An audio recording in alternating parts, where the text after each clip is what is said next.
안녕하세요. 저는 7학년 후반인 할머니입니다. 요즘은 이렇게 말 안 한다고 하기는 하던데 그래도 나이를 물어보면 7학년이라는 소리가 먼저 나오네요. 저는 아들이랑 손주놈들이랑 함께 살고 있습니다. 작년 집에 큰 일이 있어서 이 나이에 다 큰 아들 녀석의 손주들까지 다시 키우고 있네요. 물론 이 상황이 싫다거나 힘들거나 하지는 않습니다. 다들 착하기도 하고 나이 많은 할머니 힘들지 말라고 어찌나 스스로 하는 것도 많은지 기특하기만 하네요. 이런 상황이 되도록 만든 사람으로서 미안하기도 하고 고맙기도 하고 그렇습니다. 제 또래와 비교를 하자면 저는 결혼이 늦은 편이었어요. 부모님께서는 제가 중학생일 때 돌아가셨죠. 제 밑으로는 줄줄이 5의 동생들이 있었고 그 아이들의 보호자나 다름없는 저로서는 그 상황을 어떻게 헤쳐나가야 할지 고민이 되었어요. 다행스럽게도 외삼촌께서 저희들의 임시 보호자가 되어주시기는 했지만 외숙모가 워낙 싫어하셔서 그것도 잠시였죠. 고등학생이 될 나이가 되자 저는 동생들을 데리고 독립해 학교도 그만두고 열심히 돈을 벌었습니다. 그렇게 동생들 하나하나 공부시키고 결혼시키고 하다 보니 자연스레 제 결혼은 뒷전이 되었죠. 죽은 남편을 만난 것도 직장에서였습니다.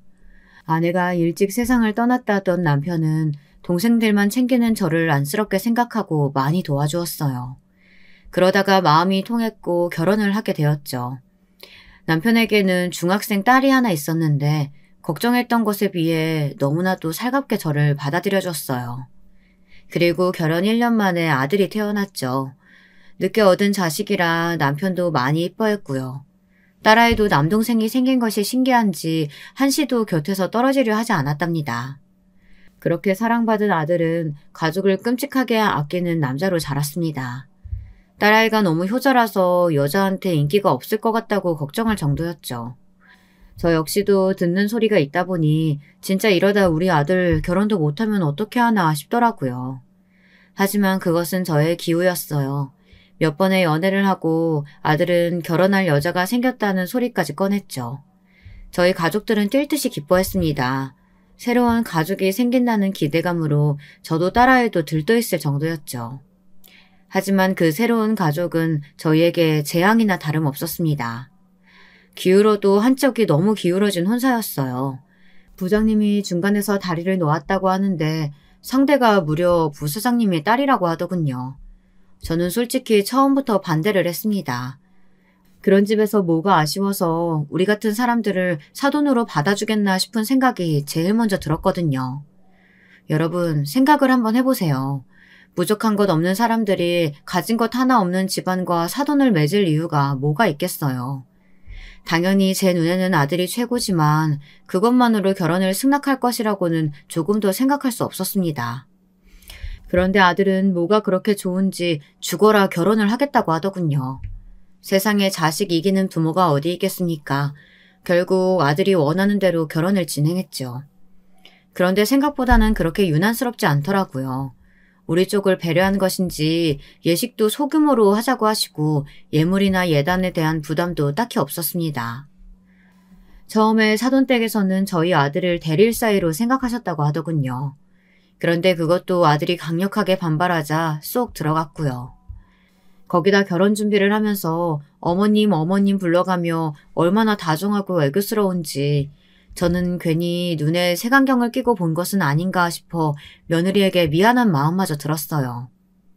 하지만 그랬던 며느리는 신혼여행을 다녀와서는 전혀 다른 사람이 되어버렸어요. 이렇게까지 달라질 수 있나 싶을 정도로 변했더군요. 결혼 전에 제가 봤던 모습들은 다 가식이었던 거죠. 신혼여행에서 돌아온 며느리와 아들이 인사를 온 날은 아직도 생생하게 기억에 남습니다.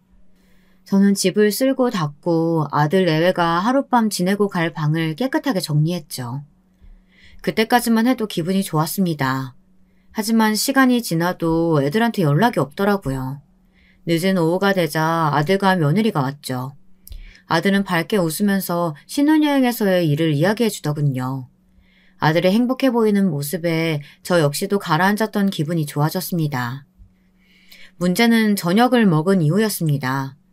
갑자기 며느리가 이제 그만 일어나자고 아들을 잡아 끌더라고요. 아들은 당황하며 하루 자고 가는 것 아니냐고 물었어요. 나 잠자리 바뀌면 잘 못 자. 그러니까 우리 집에 가서 자자. 그게 무슨 소리야? 신혼여행에서도 잘 지냈으면서. 그럼 당신은 자고 와. 나는 여기서는 절대 못 자니까. 아들은 그런 말이 어디 있느냐고 정색을 하며 화를 냈지만 며느리는 무조건 집으로 갈 거라고 단호하게 말하더군요. 아들이 뭐가 그렇게 불만이냐고 했더니 며느리가 인상을 쓰면서 하나부터 열까지 다 불편하다고 말하더라고요. 그것도 제가 있는 앞에서 말이죠. 식사 시간 내내 얼마나 불편하고 힘들었는지 당신 못 봤어? 나 제대로 먹지도 못했어. 어머님, 진짜 제가 이런 말은 안 드리고 싶은데요. 제가 돌려 말하기를 못해서요. 무슨 음식간을 그렇게 세게 하세요? 누가 요즘 그렇게 먹어요? 그렇게 먹다가는 죽어요, 죽어. 당신 지금 무슨 소리 하는 거야? 음식이 어때서? 말 조심해. 내가 말했지. 직설적으로 말하는 거랑 개념이 없는 거랑은 다른 문제라고. 당장 어머니께 사과드려. 내가 무슨 틀린 말 했어? 그리고 여기서 어떻게 자라는 거야? 매트리스도 엉망이고 이불은 어땠는지 봤어? 촌스러운 그 꽃무늬. 징그러워서 어떻게 여기서 자. 당신도 이런 곳에서 구질구질하게 있지 말고 우리 집으로 가자. 아주머니가 저녁 다 차려주신대. 당신 진짜 이럴래? 아들과 며느리는 제가 앞에 있다는 것도 잊은 듯이 소리를 높이기 시작했죠. 저는 며느리의 말에 정신이 혼미할 지경이라 두 사람을 말릴 생각도 못했습니다. 얼마 전까지 어머님 하고 부르던 그 애교 많은 며느리는 어디로 가고 이런 애가 와 있는 건가 싶었죠. 결국 두 사람의 싸움은 며느리가 혼자서 친정으로 돌아가는 것으로 마무리가 되었습니다. 저는 바보처럼 그 상황에서 얼이 빠져서는 보고만 있었죠. 어머니 죄송해요. 가끔씩 개념 없는 소리를 해서 저도 미치겠어요. 저것만 고치면 될 텐데. 됐다. 너한테 사과받아서 뭐하게. 너도 그만 세아가 따라가렴. 나는 이만 누워야겠다. 아니에요. 저렇게 막무가내로 행동하는 것도 이제는 고쳐야죠. 내일 가겠습니다. 그럴 필요 없다니까. 시댁에 인사 갔다는 딸아이가 몇 시간 만에 다시 집에 오면 시어른들 걱정하신다. 그러니까 너도 가. 나중에 이야기하고. 아들은 죄송하다는 말을 몇 번이나 반복했지만 저는 괜찮으니 그만 가보라고 말했습니다. 그 말을 하는 제 속은 열불이 터졌지만 아들의 잘못도 아닌데 붙들고 있을 수는 없었죠. 그날 밤 저는 잠들지 못하고 이리저리 뒤척였습니다. 무슨 며느리가 아니라 손님을 응대한 기분이었죠. 그것도 진상 손님 말입니다. 다음날 아침 아들에게서 전화가 왔습니다. 어제 그렇게 다시 사돈댁으로 갔더니 며느리가 친정 어른들에게 된통 혼나고 있더랍니다. 사돈 어른께서 정말 죄송하다고 전해달라고 말하면서 말이죠. 저녁에 며느리와 함께 와서 사과를 하겠다고 말하더군요.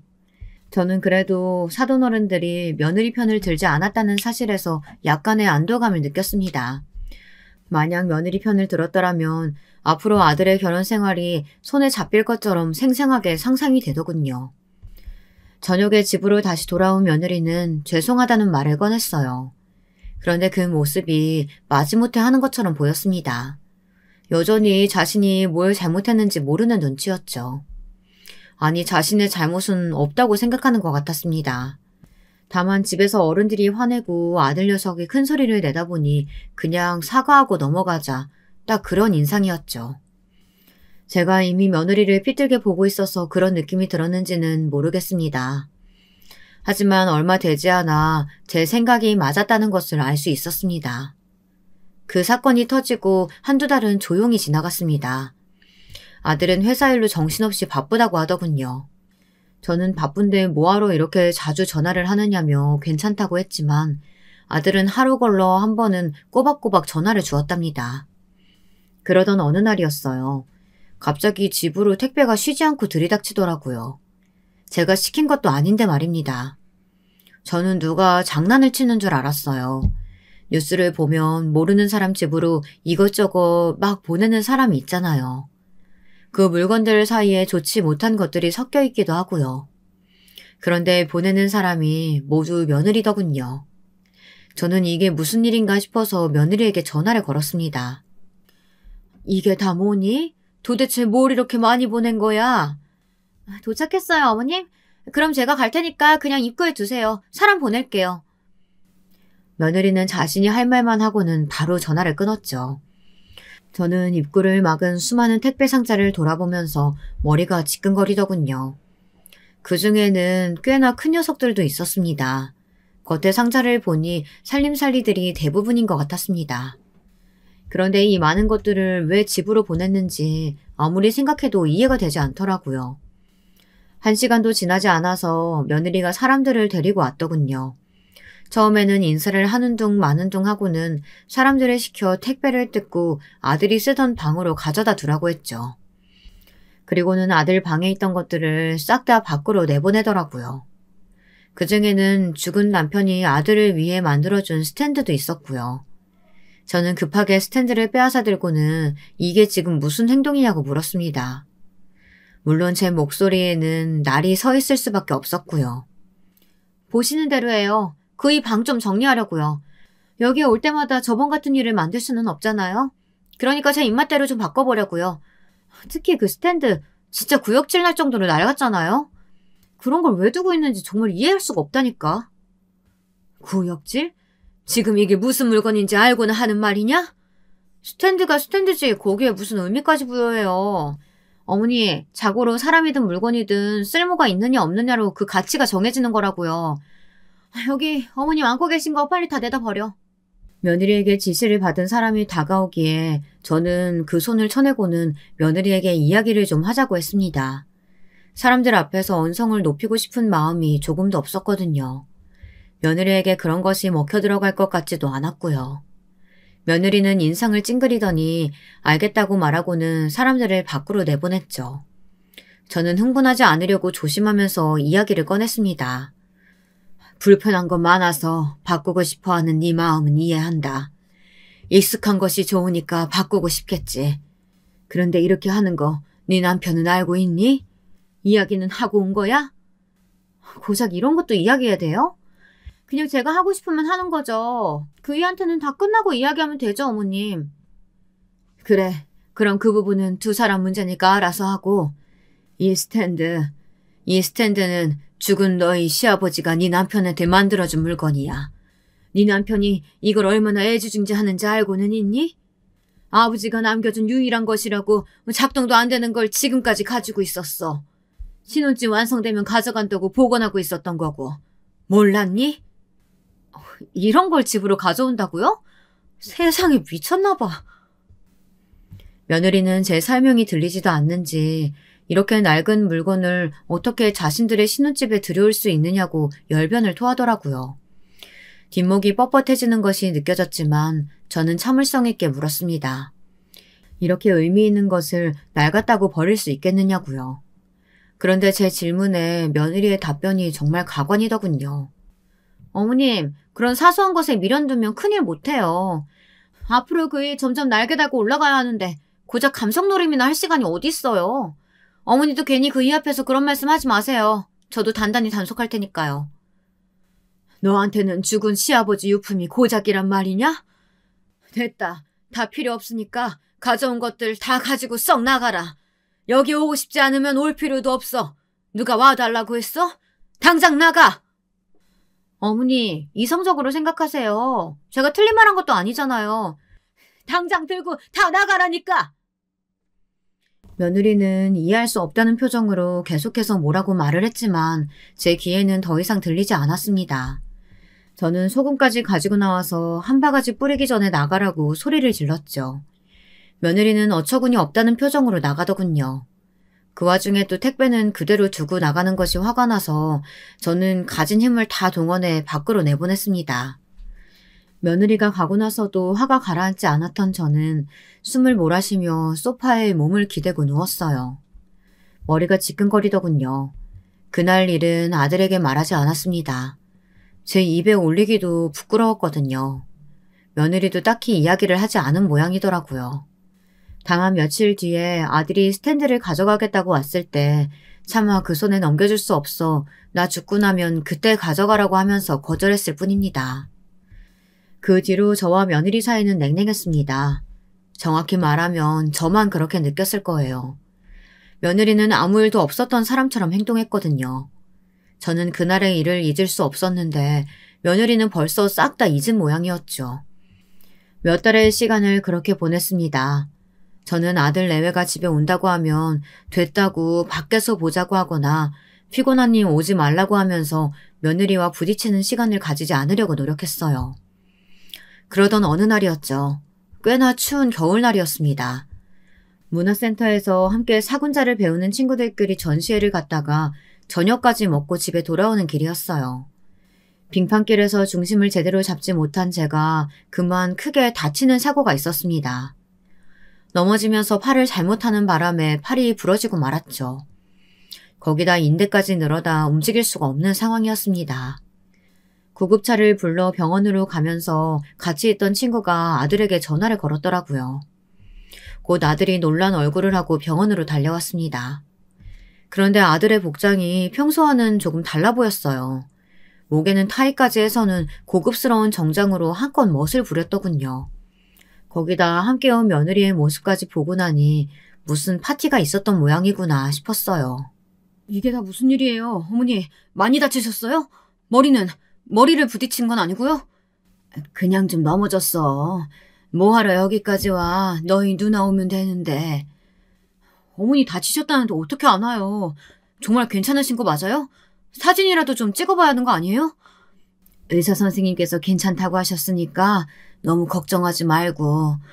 괜히 너까지 놀라게 했네. 아들은 의사 선생님께 직접 괜찮다는 소리를 듣고 나서야 안도의 숨을 내쉬었습니다. 그 모습을 지켜보던 며느리가 뾰루퉁한 얼굴을 하고는 이 늦은 시간까지 밖에 계시면 어떻게 하느냐고 하더군요. 짜증이 잔뜩 섞인 말투로 이야기하는데 너무 꼴보기 싫더라고요. 저는 며느리의 말에는 대꾸도 하지 않고 아들에게 괜찮으니 이만 들어가 보라고 했습니다. 마침 딸아이까지 병원에 도착하기도 했고요. 아들은 좀 더 있겠다고 했지만 저는 괜찮다고 떠밀다시피 아들 내외를 내보냈습니다. 며느리가 빨리 돌아가야 한다고 재촉을 했지만 아들은 미련이 남는지 좀처럼 나가질 않았죠. 다음 날 며칠은 더 병원에서 지내며 회복을 지켜보자는 말을 듣고 다행이다 하고 있는데 병실로 며느리가 들어오더라고요. 아직은 냉랭한 사이였기에 반갑게 인사하는 며느리에게 부드럽게 말이 나오지 않았죠. 며느리는 들어오자마자 제게 할 말이 있다고 하면서 시간을 좀 내달라고 말했습니다. 적어도 시어머니 병실에 들어오면서 첫마디로 안부를 묻지는 못할 망정 할 말이 있다고 하는데 참 어이가 없더군요. 이제는 화가 나지도 않을 지경이었어요. 저는 무슨 할 말이 있느냐고 하고 싶은 말 있으면 해보라고 말했습니다. 그랬더니 며느리는 기다렸다는 듯이 가방에서 커다란 봉투를 꺼내 제게 내밀었습니다. 저는 무슨 봉투인가 싶어 안을 열어보고는 깜짝 놀라고 말았어요. 서류 안에는 부동산 계약서가 들어있었거든요. 저는 무슨 의도로 이런 것을 제게 주느냐고 물었습니다. 그랬더니 며느리 입에서는 상상도 할 수 없는 말이 튀어나왔어요.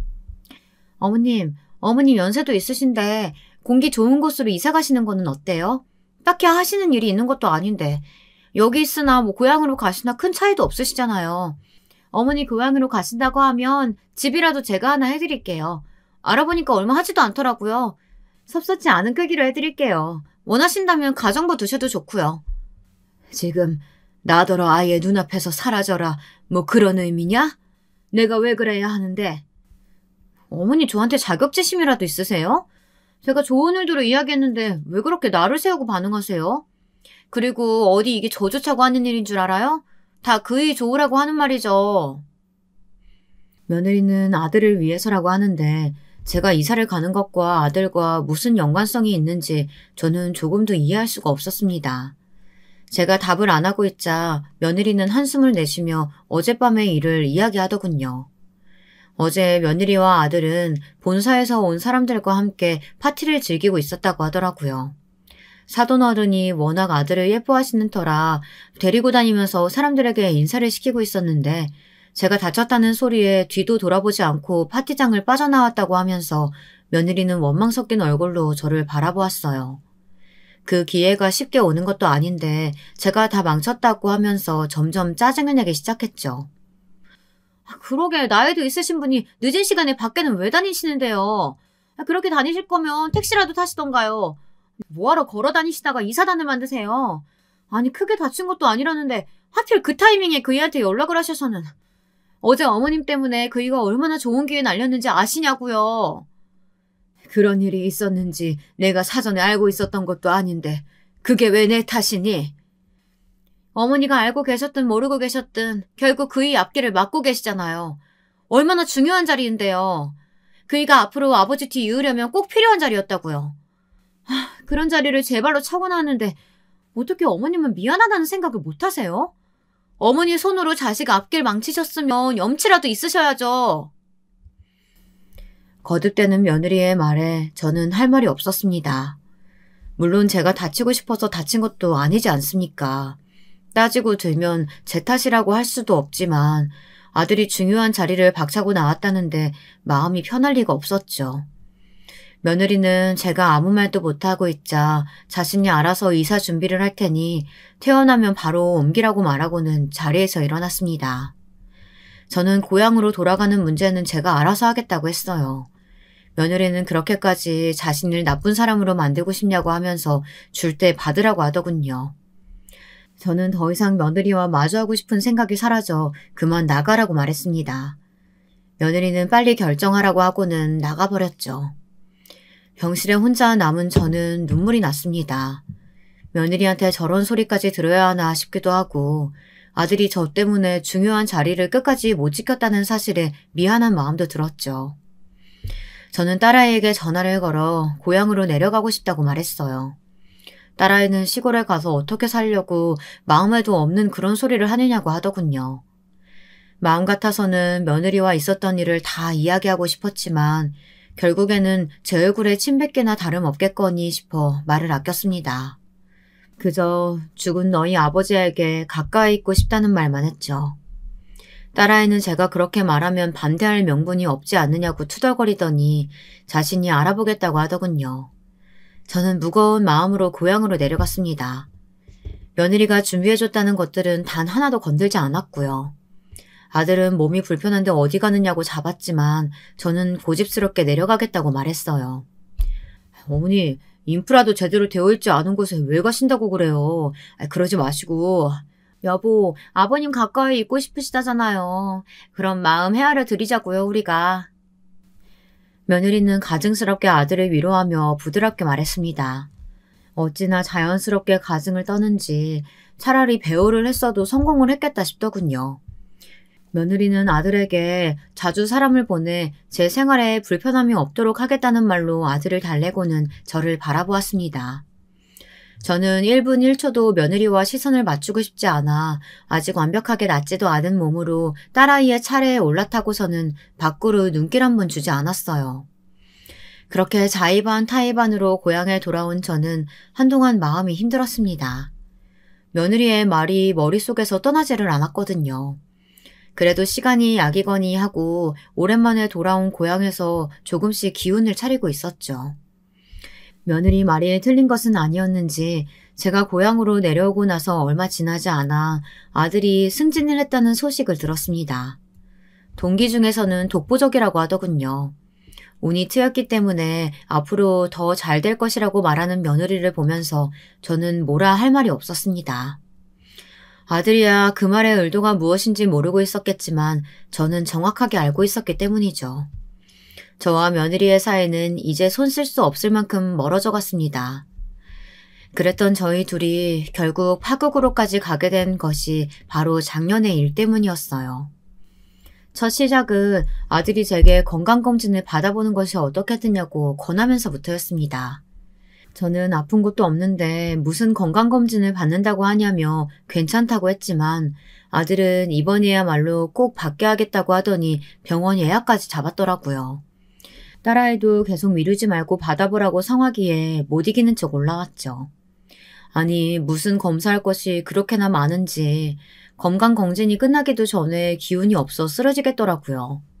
진이 다 빠지는 것 같았죠.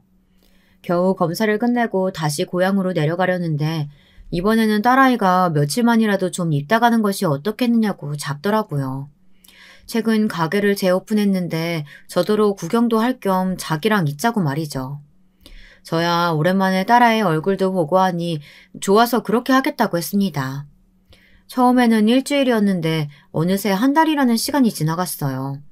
그 사이에 건강검진 결과가 나왔는데 갑상선 쪽에 혹이 있어 재검이 필요하다고 하더라고요. 악성일 수 있을 것 같다는 그 말을 듣는데 하늘이 무너지는 기분이 들었습니다. 수술을 하면 좋아질 것이라고는 하지만 그래도 당사자 마음이 어디 그렇습니까? 더 큰 병이 되는 것은 아닌가 조마조마했죠.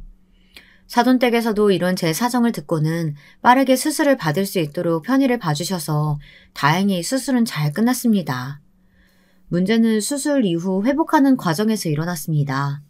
저는 고향으로 다시 돌아가겠다고 했지만 아들은 완벽하게 회복하기 전까지는 안 된다고 하더군요. 그러더니 자신의 집에서 회복할 때까지만 머물렀으면 좋겠다고 말했죠. 며느리와 이야기가 된 것인지는 잘 모르겠지만 저는 본능적으로 아들의 제안을 거절해야 한다는 생각이 들었습니다. 하지만 무슨 바람이 불었는지 며느리도 괜찮다고 말하며 저더러 함께 지내자고 하는 것이 아니겠어요. 믿겨지지 않는 소리에 잠시 대답도 못하고 며느리 얼굴만 빤히 바라보았습니다. 며느리는 정말 괜찮다는 듯이 편안한 얼굴로 고개를 끄덕였죠. 저는 찝찝한 마음이 들었지만 결국 아들네 집에서 한동안 요양을 하기로 했습니다. 며느리와 한 공간에서 생활한다는 것이 쉬운 일은 아니었습니다. 위 사이가 나빠질 대로 나빠진 저희가 서로 이야기를 나눌 리가 없지 않겠습니까? 대면 그냥 서로가 신경 쓰지 않는 선에서 그렇게 지내고 있었죠. 그렇게 지내면서 저는 며느리에 관해 몇 가지 이상한 점을 눈치챌 수 있었습니다. 며느리는 무슨 화랑인가 갤러리인가를 운영하고 있었는데요. 매주 목요일만 되면 일찍 집을 나가서는 아들보다도 더 늦게 들어오더라고요. 아들 말로는 신인 작가를 발굴하기 위해서 여러 개인전을 돌아본다고 하는데 나갈 때와 들어올 때 옷이 미묘하게 다른 것이 좀 마음에 걸리더군요. 아들이야 그런 눈썰미가 있는 애가 아니다 보니 모르는 것 같았지만 제 눈에는 그게 보였거든요. 그리고 늦은 시간에 누군가와 전화통화를 꽤나 길게 하는 모습을 몇 번이나 볼 수 있었는데요. 며느리답지 않게 소곤거리면서 이야기하는 것이 혹시 바람이 난 것은 아닐까 의심이 들 정도였답니다. 따로 남자가 있는 것 같다는 생각이 들기는 했지만 신기한 것은 전화를 하는 상대가 매번 달라졌다는 것이었어요. 부르는 이름이 다르더라고요. 그리고 결정적으로 전화기를 2대 이상 사용하는 것 같았습니다. 밤중에 따로 연락을 하는 핸드폰은 평소 사용하던 것이랑 전혀 달랐거든요. 사람 마음이라는 것이 하나가 의심스럽기 시작하니 모든 행동이 수상하다는 생각이 들었어요. 하루는 밤에 누구랑 그렇게 통화하느냐고 물었는데 얼굴색 하나 바뀌지 않고 해외에 있는 친구와 통화를 했다고 하더군요. 아주 친한 친구라서 종종 전화를 한다고 말이죠. 저는 속으로 무슨 친구가 얼마나 많아서 매번 다른 상대랑 전화를 하는 거냐고 묻고 싶었지만 며느리의 말에 고개를 끄덕였죠. 어머니, 그리고 다른 사람 전화 듣는 건 기본 매너가 아니잖아요. 조심 좀 해주세요.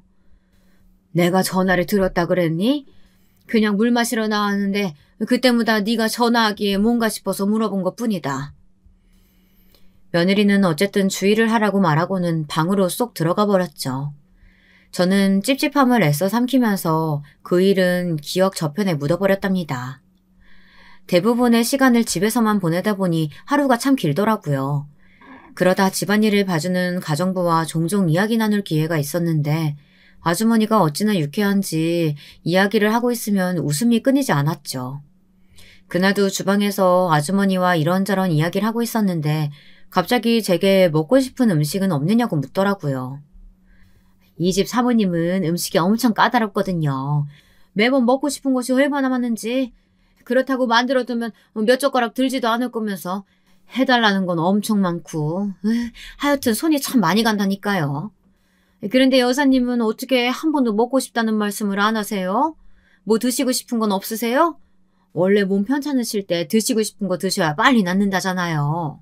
아주머니의 말에 저는 순간 돼지갈비가 너무 먹고 싶더라고요. 죽은 남편이 제 생일만 되면 미역국 대신에 돼지갈비를 만들어줬었거든요. 남편의 기일이 다가와서 그런가 남편이 해준 돼지갈비가 너무 생각났습니다. 그래서 아주머니에게 돼지갈비를 좀 먹고 싶다고 말했어요. 아주머니는 뭐가 어렵겠냐면서 며느리에게 말해서 저녁에 돼지갈비를 만들겠다고 했죠. 돼지갈비에 얽힌 남편과의 추억을 이야기하면서 아주머니와 시간을 보내고 있었습니다. 며느리가 잠시 나갔다 올 테니 점심은 준비할 필요 없다고 하더라고요.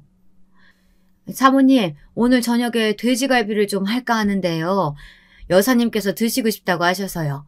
괜찮으시죠? 돼지갈비? 어머님, 돼지갈비 드시고 싶다고 하셨어요? 오랜만에 생각이 나서. 며느리는 신경질적으로 머리를 쓸어넘기더니 한숨을 내쉬며 저를 노려보듯 바라보았어요. 저도 아주머니도 그런 표정을 지을 것이라고는 조금도 생각하지 못했던 터라 당황스러웠죠. 며느리는 핸드폰을 꺼내더니 어디론가 전화를 하더라고요. 그리고는 아주머니에게 앞으로 올 필요 없다고 말했어요. 사모님, 그게 무슨 말씀이세요? 말귀를 못 알아들어요? 잘렸다고. 그러니까 당장 나가. 사무소에 연락해서 내일부터 다른 아주머니 오시기로 했으니까. 오늘까지 일한 건 내가 확실하게 계산해서 보내줄게. 제가 뭘 잘못했다고 갑자기 나가라고 하시는데요. 이런 경우가 어디 있어요, 사모님? 주인이 누군지도 모르는 개를 내가 왜 키워야 하는데? 며느리는 고개를 빳빳하게 쳐들고는 더 이상 귀찮게 하지 말고 나가라고 했죠. 아주머니는 사람을 어떻게 개랑 비교하느냐고 소리를 질렀어요. 저는 지금 이 상황이 전혀 이해가 되지 않아 입만 딱 벌리고 서 있었죠. 내가 틀린 말 했어?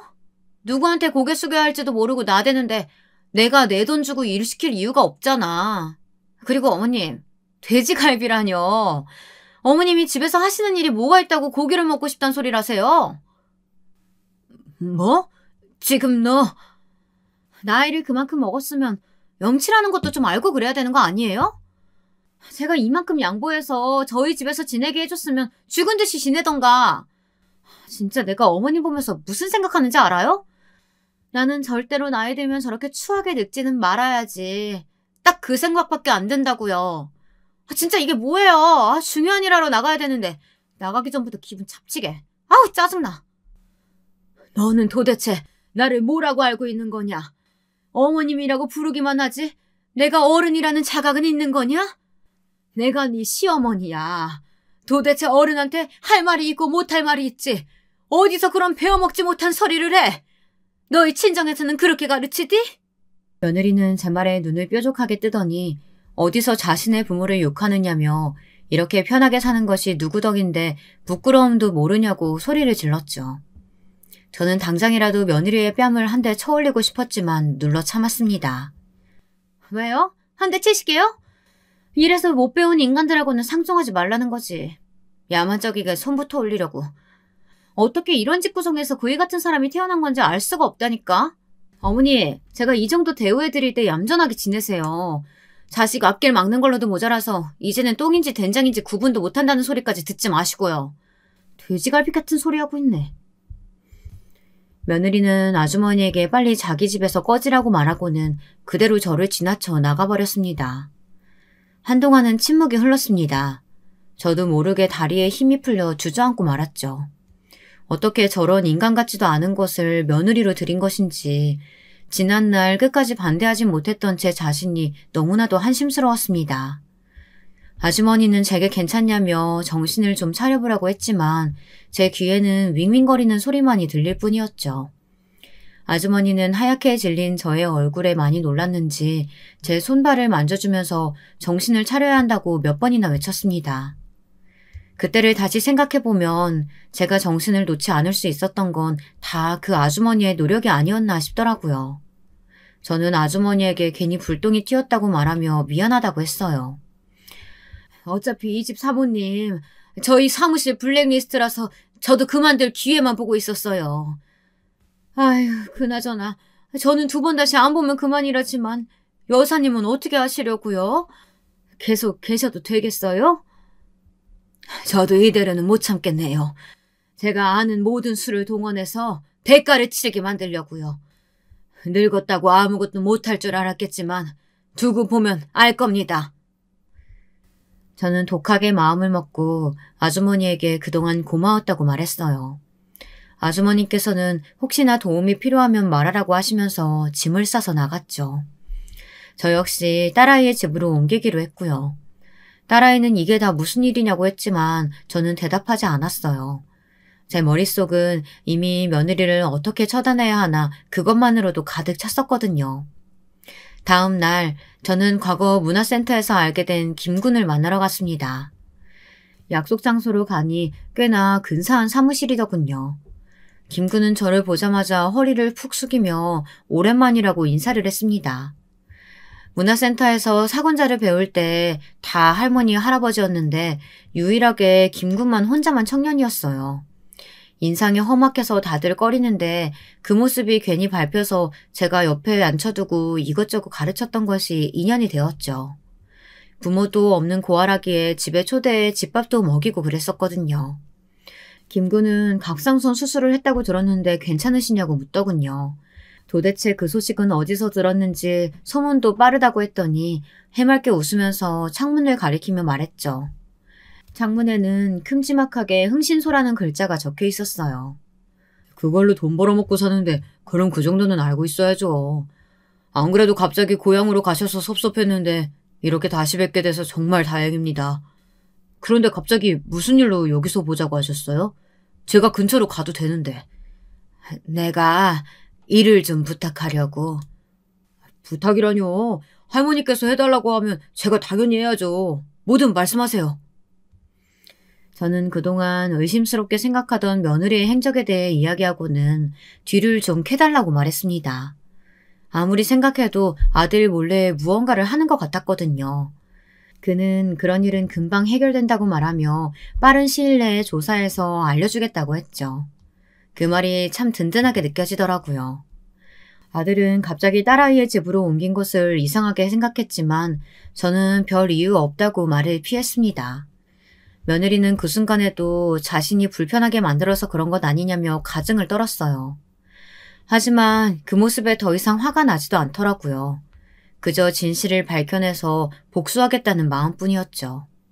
사흘 후 김군은 제가 부탁한 것을 정리해서는 넘겨주었어요. 꽤나 지저분하던데 어떻게 며느리로 들였는지 모르겠다고 혀를 내두르더군요.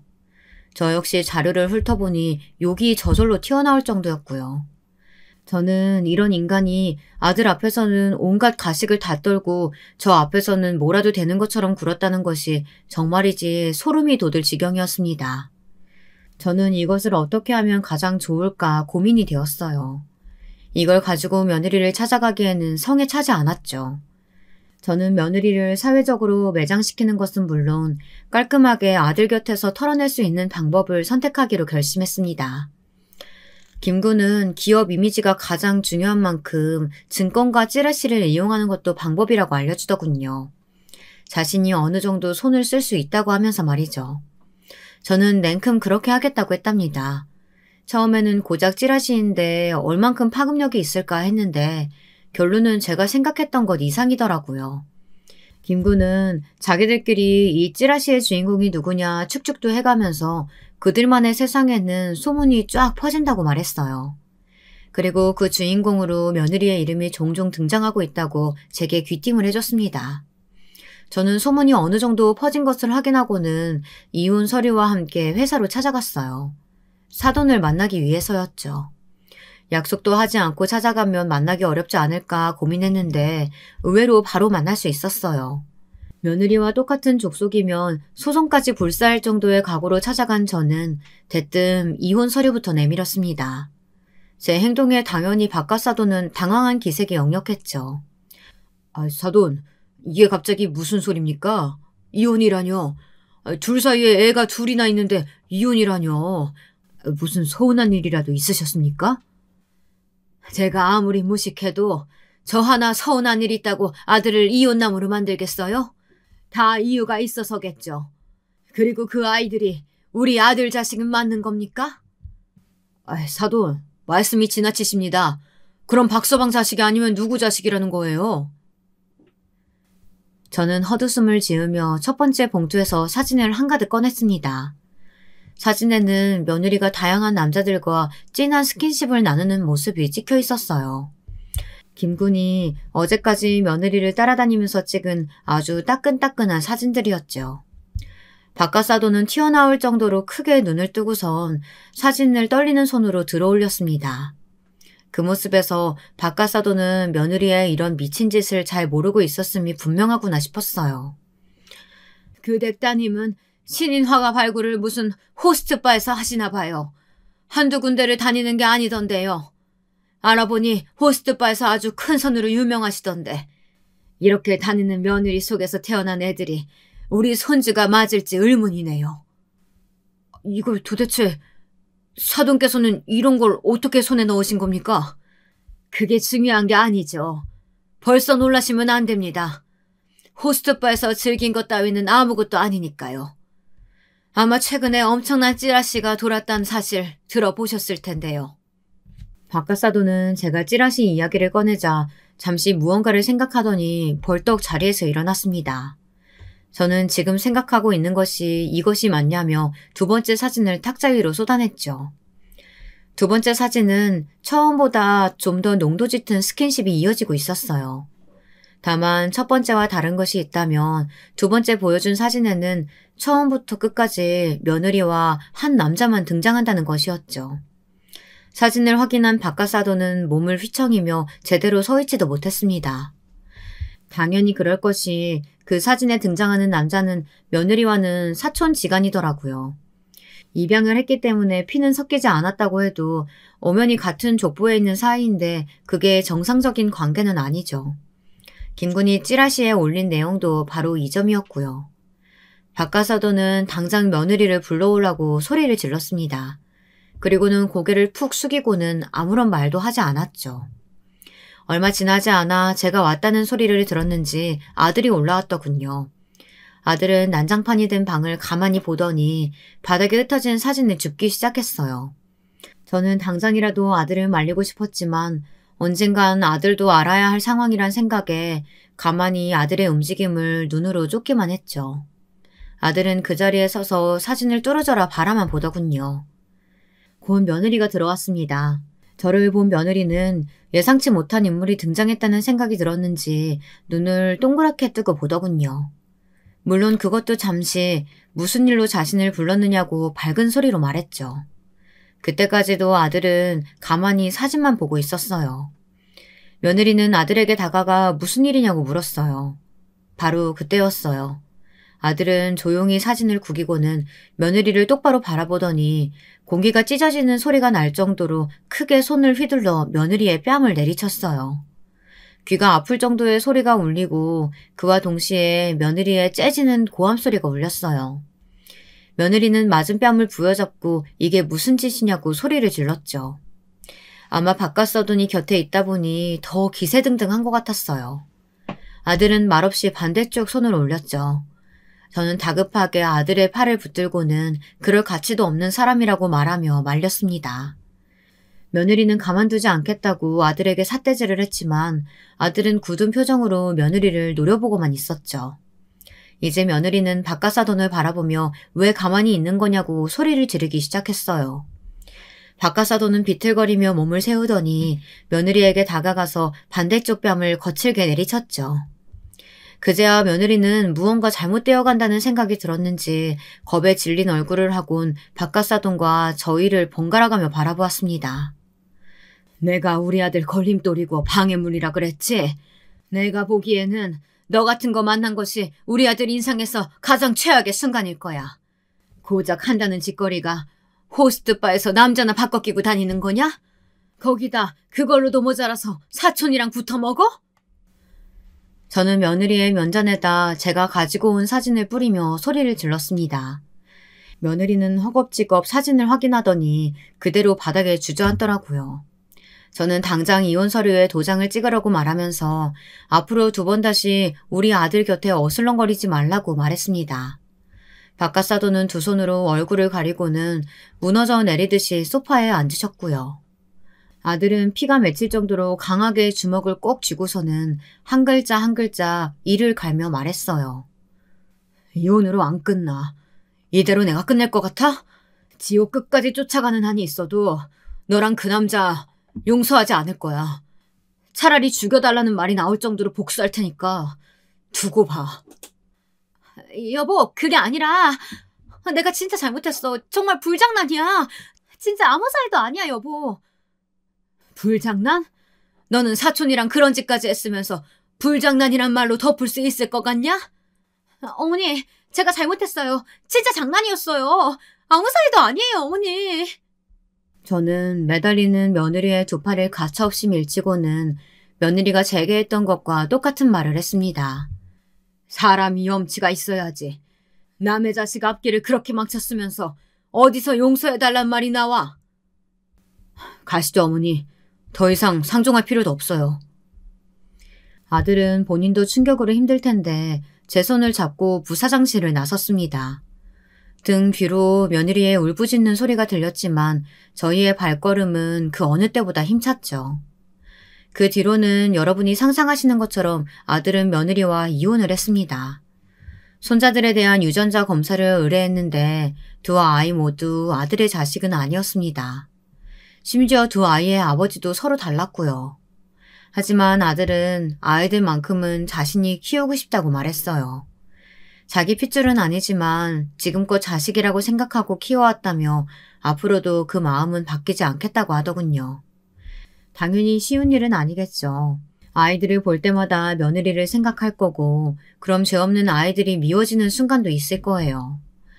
저는 그런 점이 걱정스러워 아들에게 잘 생각하고 결정하라고 했습니다. 하지만 아들은 고집스럽게도 아이들에게는 이런 사실을 알리지 말고 온전히 자신의 아이로만 키우겠다고 도와달라고 하더군요. 하긴 아이들이 무슨 죄가 있겠습니까? 본인이 선택해서 태어난 것도 아닌데. 결국 아들과 저는 아이들에 관한 양육권까지 받아왔답니다. 이 모든 것을 정리하는데 시간이 많이 필요하지는 않았어요. 박가사돈께서 미안한 마음에 아들이 원하는 대로 다 들어주셨던 것 같았습니다. 들리는 말에 의하면 안사돈께서는 충격으로 병원에 실려가셨다고 하더군요. 며느리는 집에서도 쫓겨나고 만나던 사촌도 파양을 당했다고 하고요. 두 사람이 그 뒤로 헤어졌는지 함께 있는지는 저도 잘 모르겠습니다. 그런 사실까지 궁금하지도 않고요. 지금 제가 바라는 것이 딱 하나 있다면 아들 녀석과 손주들의 앞길에 좋은 일만 더 많이 있었으면 한다는 것입니다. 제 이야기를 끝까지 들어주셔서 정말 감사합니다. 여러분, 두 번째 사연 시작하기 전에 좋아요, 구독 꼭 눌러주실 거죠? 그럼 두 번째 사연 바로 시작합니다. 안녕하세요. 제가 사연을 써보는 입장이 되니까 어색하기만 하네요. 없는 글솜씨이지만 그래도 좋은 목소리로 소개해 주실 것만 믿고 제 사연을 써볼게요. 온갖 막장에 가까운 이야기들을 접하다 보면 세상에 뭐 저런 일들이 다 있냐, 몇 개는 양념친 거 아니냐 하는 의구심을 품게 되는데요. 아니, 가만히 생각해보니까 제가 겪은 일도 만만치 않은 것 같은 거예요. 그래서 써보게 되었어요. 제가 수능 보기 전이었는데요. 저희 엄마께서 점집에 가신 적이 있으셨어요. 혼자 가신 거나 작정하신 것은 아니었고 당시 친하게 지내셨던 이웃 아주머니들이 용한 점집에 가신다고 하니까 따라가신 것이었어요. 이번에 우리 딸이 수능을 보는데 이왕지사 점집에 간다 그러니까 가서 우리 딸 수능 잘 붙는지 대학은 잘 갔는지 이런 것들이나 좀 물어봤으면 좋겠네. 이런 작은 바람을 속에 품으신 채로 말이죠. 그런데 가셨다가 좀 황당한 일을 겪으셨습니다. 주된 손님은 다른 아주머니셨는데 이상하게 무당이 엄마를 자꾸 주시하더래요. 액면가로 따지자면 엄마보다 더 어린 연배였고 기가 엄청 세 보이는 무당이었다고 합니다. 사실 그때 엄마랑 아빠가 사이가 많이 안 좋으신 상태였거든요. 그런데 제가 고3 수험생이니까 부모님 두 분께서 크게 티 안 내시고 누르시고 계셨던 시기라고 합니다. 그래서 엄마는 내심 점집에 들어섰을 때부터 무당이 자꾸 시선을 보내오는 것 같자 배우자 문제를 들킨 게 분명하다고 짐작을 하시고 계셨대요. 하지만 무당은 전혀 다른 얘기를 꺼내들었습니다. 내가 보니까 그 집에는 딸도 있고 아들도 있네? 예? 예, 맞습니다. 딸 하나, 아들 하나 이렇게 있어요. 바로 맞히시네요.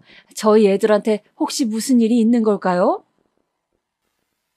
다른 건 아니고 딸이 아마 남자 때문에 팔자가 제법 사나울 거야. 지 어미의 나쁜 기운이 그쪽으로 내려가 버렸거든. 네? 아니, 그게 무슨 말씀이세요? 저희 딸이 남자 때문에 고생이라도 한다는 말씀이신가요? 지금 저만 해도 애들 아빠랑 사실 사이가 그렇게 좋지 않거든요. 원래 같았으면 그쪽이 죽든 그쪽 남편이 죽든 한쪽은 나가리가 됐어야 돼. 그만큼 둘이 안 맞아. 그런데 딸이 자기 부모의 어긋난 틈을 얼마치 가져가 버렸네. 그래서 자기 부모를 유지시키는 대신 본인이 고생을 좀 하게 되었어. 전혀 생각지도 못한 발언을 듣게 된 엄마는 깜짝 놀라셔서 진짜 그 자리에서 넘어가실 뻔했다고 합니다. 제가 20살 생일이 지나고 나서부터 남자가 꼬일 것이고 마음고생하면서 허송세월을 보내게 될 것이라며 무당이 제법 확신 어린 투로 말을 했다고 합니다. 아이고, 불쌍한 우리 딸. 저 닮아서 남자 보는 눈이 없으면 안 되는데. 그래도 결혼은 잘할까요? 우리 딸 얼마나 심성이 착하고 자기 엄마 아빠한테 잘하는 앤데요. 엄마가 안절부절하자 그때 무당이 엄마의 눈앞에 한 손을 쫙 펴보였다고 해요. 그러면서 이렇게 말을 했대요. 이만큼을 좋게 고생하고 나면 또 모르지. 그럼 진짜 백이 좋은 인연을 만날지. 한 손에는 5손가락이 있었죠. 그러니까 제가 5번의 나쁜 인연을 만나서 그 안에서 마음고생을 크게 할 거라는 얘기였는데요. 엄마는 점집에 다녀오신 후로 이 이야기를 저한테 해주지 않으셨어요. 곧 수능 앞뒀는데 이런 얘기 해줘봤자 마음만 심란하지. 좋은 내용도 아닌데 나 혼자 그냥 속에 품고 있어야겠다. 아휴, 괜히 점집에 따라가서 이상한 소리만 듣고 왔네. 신경만 쓰이기 싫이. 이렇게 다짐을 하셨고 시간이 좀 흐른 다음에야 점집에서 무당한테 그런 얘기를 들었었노라 라고 저한테 말씀을 해주셨던 겁니다. 저는 개인적으로 미신 이런 거 신빙성 없다고 보는 입장인데요. 과연 우연의 일치일 뿐이었는지 여러분께서 제 사연을 듣고 생각들을 한 번씩 해봐 주셨으면 좋겠어요. 자, 첫 번째 인연부터 갑니다. 제가 대학교 재학 시절부터 만났던 남자였습니다. 저보다 3살 많았고요. 연애 초기부터 워낙 서로가 잘 맞았어요.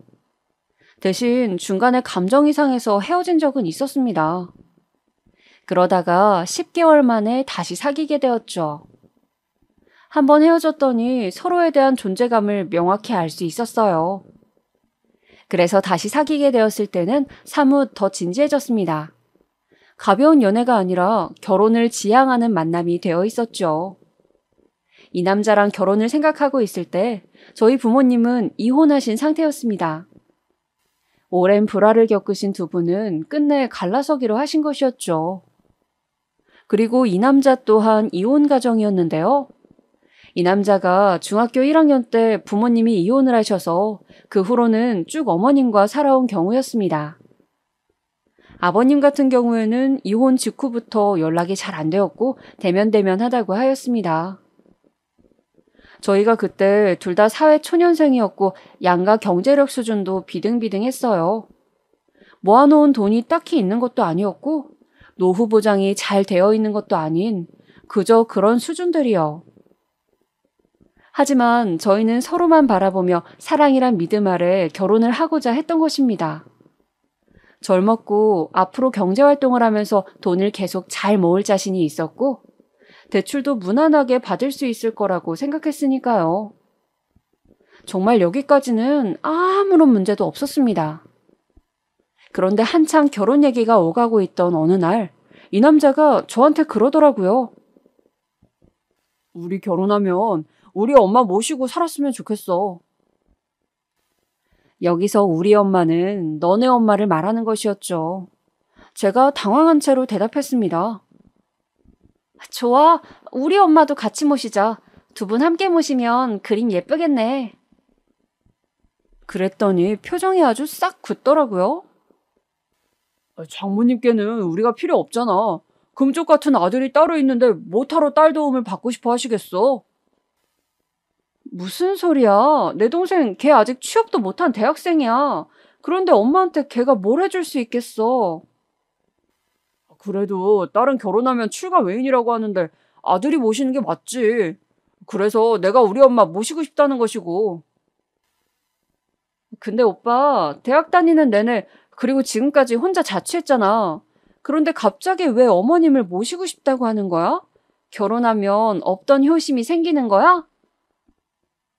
아, 그런 게 아니고 우리 엄마 진짜 옛날부터 너무 힘들게 일해오신 분이셔. 그래서 내가 결혼하면 꼭 모시고 싶었어. 일찍 이혼하시고 혼자 힘들게 가장의 역할을 해오신 분이라고 대우해드려야지. 양가 어머니 아직 한창 정정하실 때였습니다. 경제활동도 두 분 다 하고 계셨고요. 특별히 지병 없으셨고요. 그런 상황이었는데 갑자기 결혼하면 모시고 살고 싶다느니 이렇게 말을 하니까 저는 좀 어이가 없었습니다. 그런데 또 저희 엄마를 같이 모시는 건 싫대요. 진짜 이 대화가 시작되기 전까지는 그 남자랑 크게 부딪히는 일도 없었고 싸울 일도 없었습니다. 한번 헤어졌던 사이였기 때문에 서로에게 배려하는 마음도 있었고요. 더욱 단단해진 사이로 결혼까지 하려고 했던 것인데 이런 식으로 뒤통수를 맞을 줄은 상상도 못했습니다. 너도 결혼하고 나면 우리 엄마 모실 생각 아니었어? 그게 며느리의 도리잖아. 우리 엄마 남편도 없이 내내 혼자 살아오신 분인데 우리가 무조건 모시고 대우를 해드리는 게 맞아. 누구 엄마는 혼자가 아니래? 우리 엄마도 혼자야. 우리 엄마도 그러니까 같이 모시자고. 왜 그건 안 되겠는데? 너 이런 여자였냐? 정말 실망이 크다. 넌 우리 엄마를 가족으로 생각 안 하는구나. 그럼 오빠는? 오빠는 우리 엄마 가족으로 생각 안 하는 거 아니야? 왜 우리 엄마 모시는 건 싫은데? 장모님은 당연히 앞으로 내 가족이지. 그런데 장모님이랑 우리 엄마가 어떻게 같냐? 우리 엄마는 일찍이 이혼하시고 혼자 살아오신 분인데. 어떻게 같냐니? 그럼 어떻게 다른데?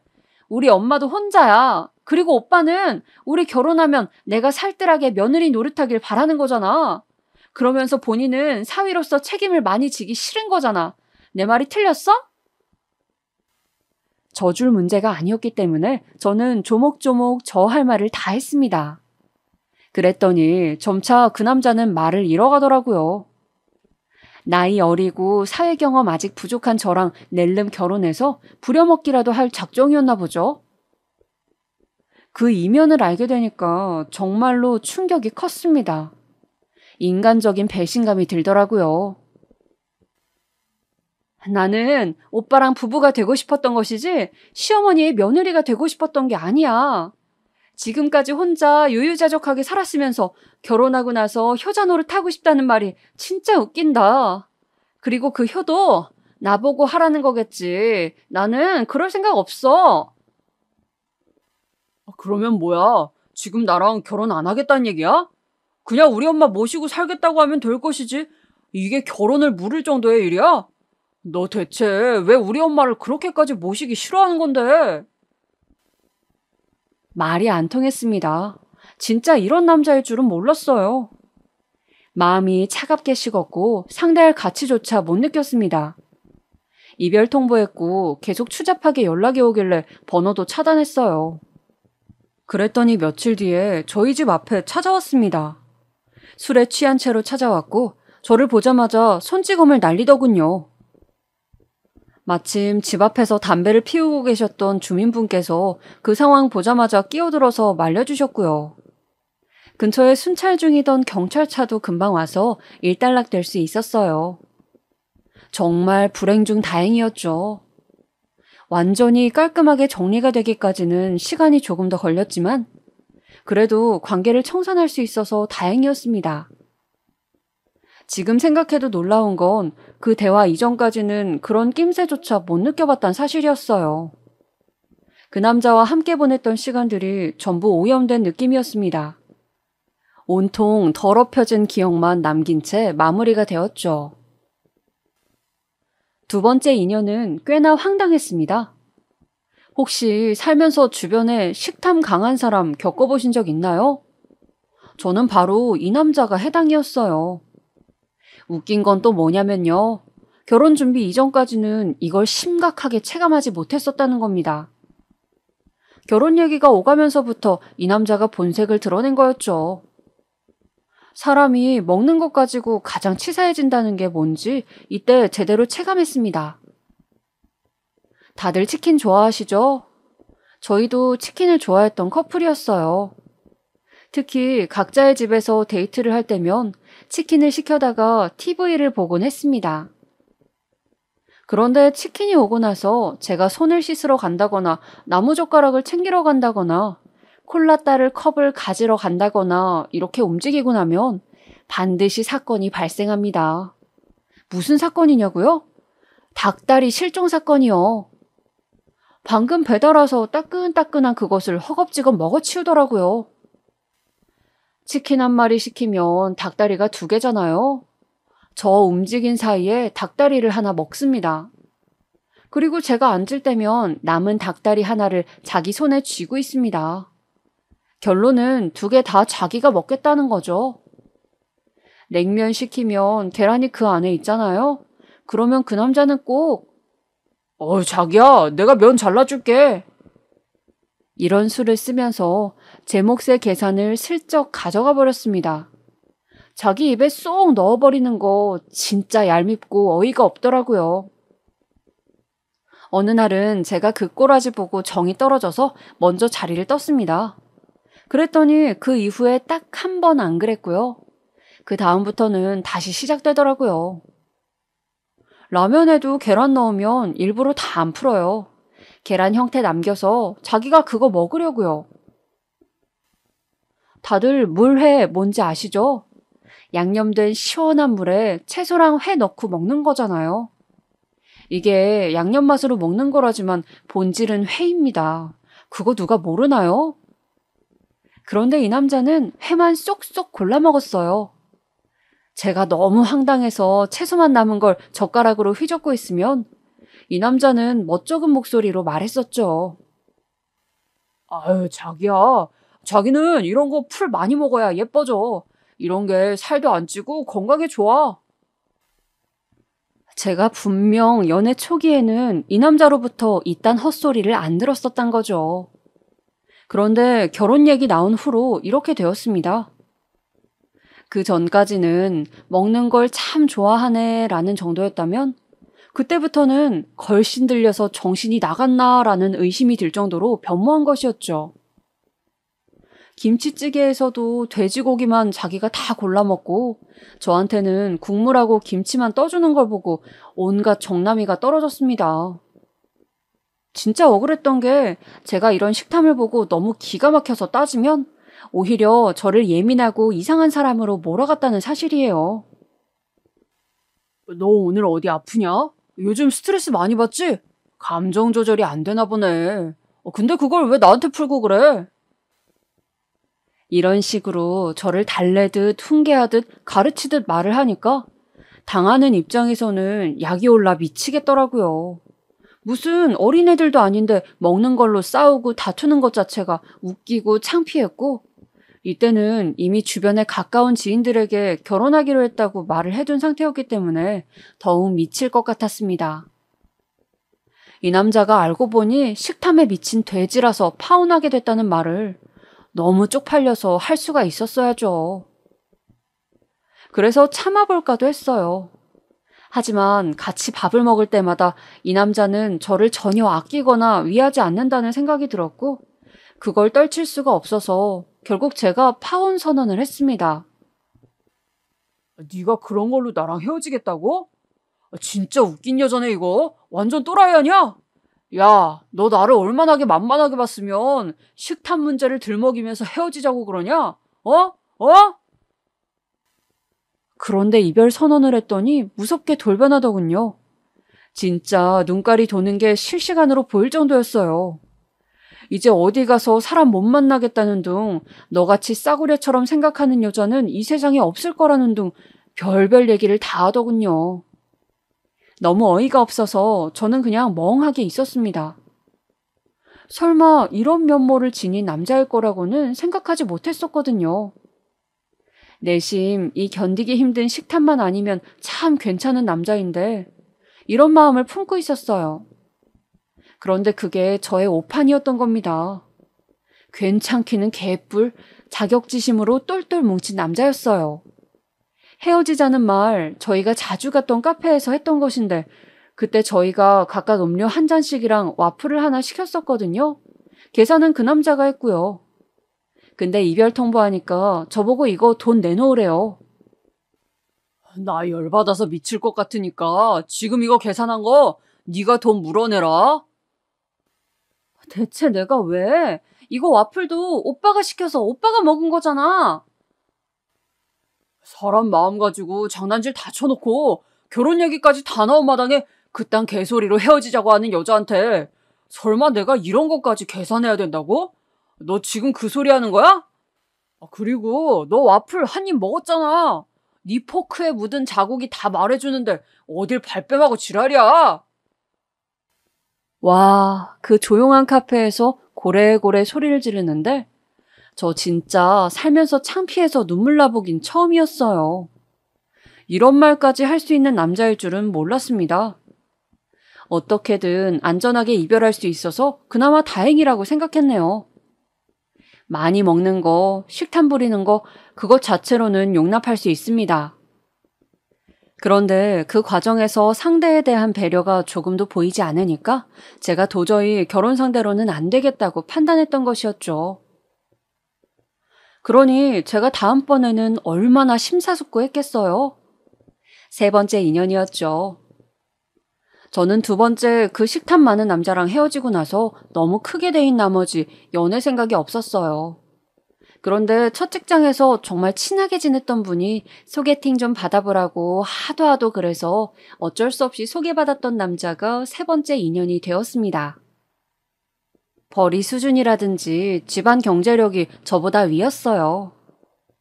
이혼 가정도 아니었고 식탐은커녕 오히려 살짝 입이 짧은 편이었습니다. 이상하다. 내가 그 걸신 들린 미친놈을 겪어봐서 그런가 입이 짧은 편이라 음식을 즐겨 먹지 않는다는 게 왜 이렇게 괜찮아 보이지? 지난 실패담이 저의 마음을 움직이게 만든 것이었어요. 연애하는 동안 큰 문제 없었고 정말 평범한 그 나이 또래의 연애의 표본이었다고 생각합니다. 정말 다 무난했어요. 그리고 그 남자가 저보다 가진 조건들이 조금씩 더 좋았기 때문에 그랬는지 제가 심적으로 의지하는 부분들이 꽤 있었습니다. 결혼 정년기에 만났으니 자연스럽게 결혼 얘기가 나오게 됐었고요. 저희 만난 지 1주년 기념일 날에 데이트하는 동안 진지하게 결혼에 대한 생각들을 나눴습니다. 그래서 제가 그로부터 얼마 후에 그 남자 집으로 인사드릴 겸 가게 되었어요. 저를 저녁 식사에 초대해 주셨거든요. 참고로 그 남자한테는 여동생이 한 명 있었어요. 그러니까 저에게는 예비 시누이죠.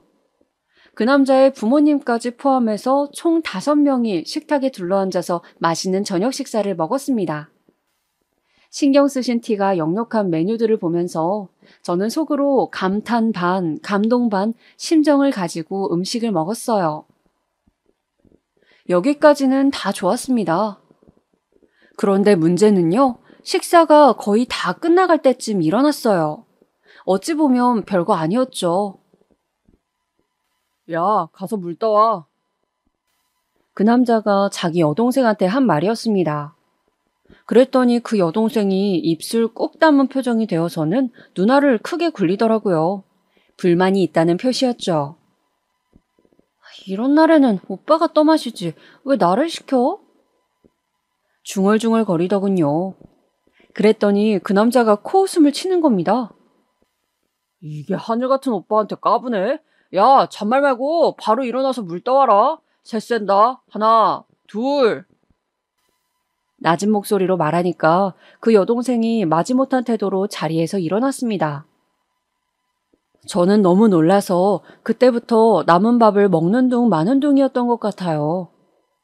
그 여동생이 물을 떠다가 컵을 놔줬습니다. 그러자마자 그 남자가 자기 여동생의 등을 후려치더라고요.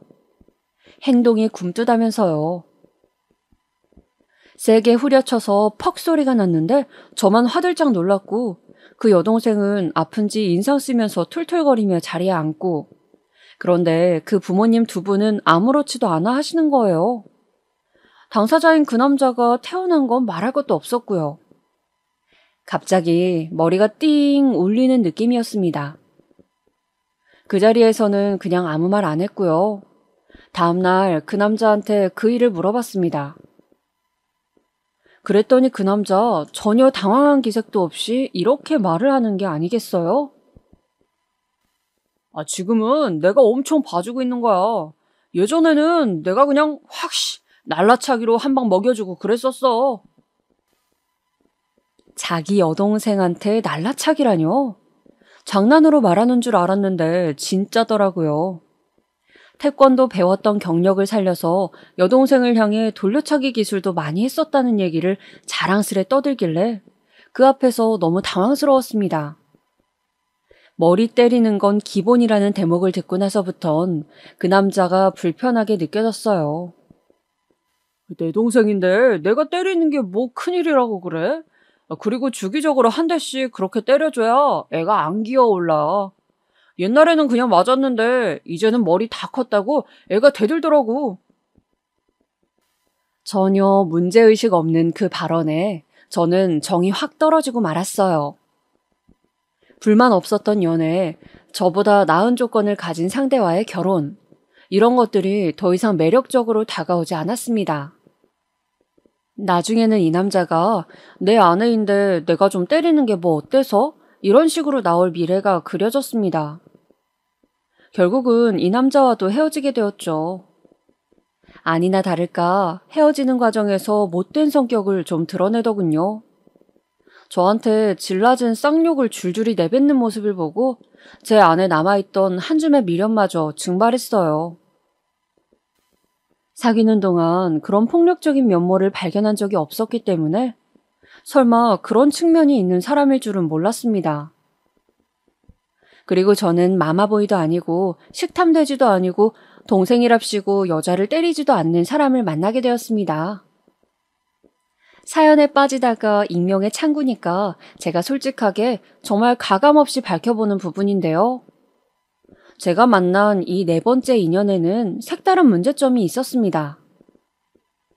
혹시 지금 식사하시던 도중에 사연에 빠지다를 보고 계시는 분들이 계시다면 잠깐 멈춰두셨다가 식사 끝나시고 다시 재생 버튼을 눌러주세요. 왜냐하면 4번째 인연 그 남자의 문제는 바로 대변 냄새였기 때문입니다. 농담하는 거 아니고 장난하는 건 더더욱 아니에요. 정말로 진심이었어요.